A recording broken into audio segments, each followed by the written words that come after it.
আসসালামু আলাইকুম, welcome back to my channel. This is me. আজকে আবারও চলে এসেছি আপনাদের সামনে একটি রেসিপি নিয়ে, সেটা হচ্ছে ডিম খিচুড়ি। রাতে ভীষণ বৃষ্টি হয়েছে, তাই কি করে খিচুড়ি করতে হবে, ফাঁকিবাজি খিচুড়ি, সেটা আজকে আপনাদের সঙ্গে শেয়ার করব। চলুন, প্রথমে বসিয়ে দিয়েছি একটি পাতিলে দিয়ে দিয়েছি 1 কাপ সয়াবিন তেল। তেলটা যখন গরম হয়েছে দিয়ে দিয়েছি 1 কাপ পেঁয়াজ কুচি, সাথে অল্প একটু রসুন কুচি দিয়ে হালকা আঁচে ভালো করে এটাকে নেড়েচেড়ে ভেজে নেব। এভাবে হালকা করে ভাজতে ভাজতে এটা যখন বাদামি কালার চলে আসবে, হালকা আঁচে ভাজতে হবে, তা না হলে পেঁয়াজটা পুড়ে যাওয়ার সম্ভাবনা আছে। দেখুন, যখন এভাবে বাদামি হয়ে আসবে তখন দিয়ে দিব অল্প একটু পেঁয়াজ আর রসুন। সেটা হচ্ছে ব্লেন্ডার করা ছিল, আসলে হাতের কাছে যা ছিল তাই দিয়েই আমি খিচুড়িটা করে নিচ্ছি।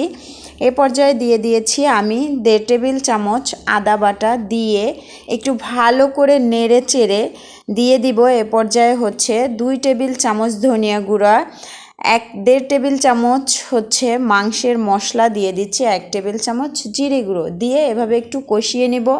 কষিয়ে নেওয়া হয়ে গেলে দিয়ে দিব হচ্ছে পোলাওয়ের চাল। আমি এখানে পোলাওয়ের চাল নিয়েছি হাফ কেজি পরিমাণ পোলাওয়ের চাল দিয়ে আমি ভালো করে নেড়ে চেড়ে মশলাগুলোর সাথে একটু মিক্স করে নিয়ে একটু ভেজে নেব। ভেজে নিয়ে এ পর্যায়ে দিয়ে দিব আমি দুটো আলু দুটোকে আমি হালকা করে ভেজে নিয়েছি। এ পর্যায়ে দিয়ে দিয়েছি আমি 1 কাপ মসুর ডালটাকে দিয়ে আমি ভালো করে মিক্স করে নেড়ে চেড়ে এ পর্যায়ে আমি দিয়ে দিব হচ্ছে 1 কাপ পরিমাণ মুগের ডাল। এটাকে আমি হালকা করে ভেজে একটু ভিজিয়ে নিয়েছিলাম। তাতে করে হবে কি, খিচুড়ির সাথে খুব ভালো করে এটা সেদ্ধ হতে সাহায্য করবে, কারণ হচ্ছে মুগের ডালটা সেদ্ধ হতে একটু সময় নেয়।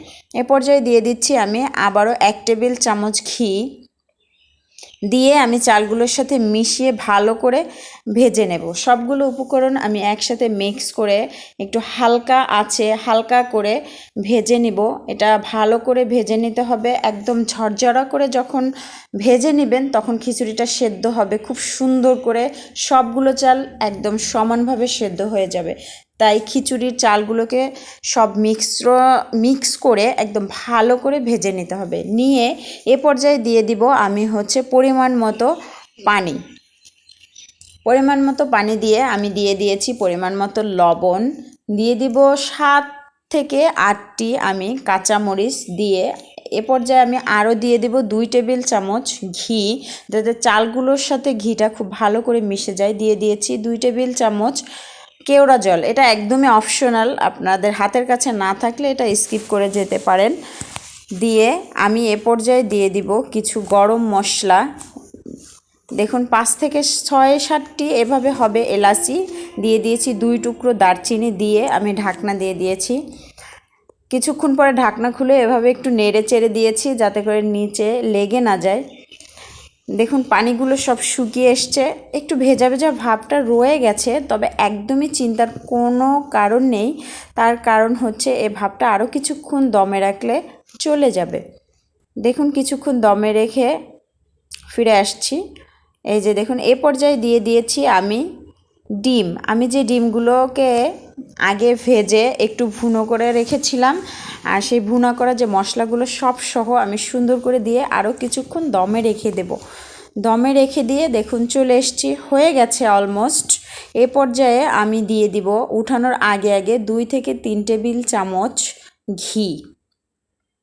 আসলে এটাও একদমই অপশনাল, আর দিলে হয় কি, এটা খুব দারুণ একটা স্মাইল আসে যখন আপনি খাবারটা বেড়ে নেবেন, দেখবেন খুব সুন্দর একটা ঘিয়ের একটা দারুণ স্মাইল।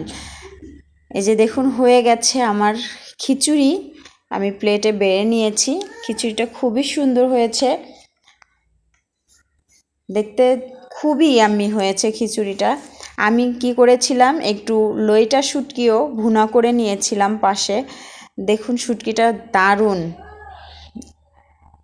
এভাবে একটু শুটকি হাতের কাছে থাকলে করে নেবেন, খিচুড়ির সাথে ভীষণ ভালো লাগবে। আর যদি হয় বৃষ্টি, বাইরে রাতে ভীষণ বৃষ্টি হয়েছে, তখনই ইচ্ছে হয়েছিল খিচুড়িটা খাওয়ার। দেখুন ঝটফট রান্না করে ফেললাম খিচুড়ি। হাতের কাছে মাংস নেই তাতে কি, তাই বলে কি খিচুড়ি খাবো না? আল্লাহ হাফেজ।